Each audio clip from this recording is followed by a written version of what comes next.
Vietnam is trying 22 business leaders on corruption charges, including a former top Communist Party official. The trial is part of the campaign against corruption by Communist Party General Secretary Wen Fuzhang. Most of the business leaders on trial are current or former officials of the state-owned Petro-Vietnam Oil Company. Den La Tang was a former chairman of Petro-Vietnam and a former member of Vietnam's powerful Politburo.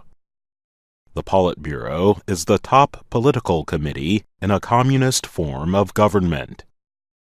Tang is accused of wrongdoing for his part in providing a contract to another company without a required bidding process. He also is accused of involvement in a deal that resulted in a $5.5 million loss to the state. Tang is the first former Politburo member to face charges in many years. He could receive up to 20 years in prison if found guilty. Deng Xuan Tan is another former chairman of Petro-Vietnam.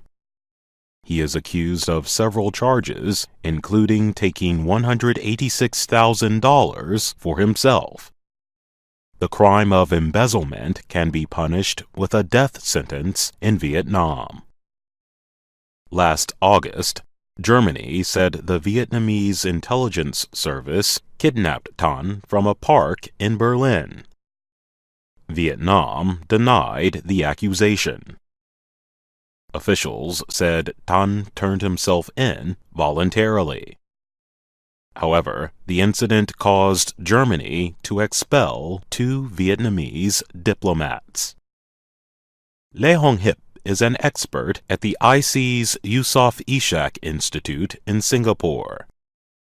He said, "The trial sends out a stern warning that there will be no no-go zones in this campaign, and corrupt officials, no matter who they are and what position they hold, will be brought to justice." Hip added that, in the past, political power was divided in Vietnam. The division weakened the country's efforts against corruption. Now the General Party Secretary has increased powers. Ngo Wang Hung is a retiree who was among the crowd gathered outside the courthouse. He said, "I'm happy that the government is getting tough on corruption." Foreign media, however, are not permitted to attend the trial, which is expected to last 2 weeks. Speaking in Berlin, German Foreign Ministry spokesman Rainer Brühl said embassy representatives were inside the courtroom. "We will observe it very closely and then evaluate what this means for our policy," he said. Germany is Europe's largest economy. I'm Jonathan Evans.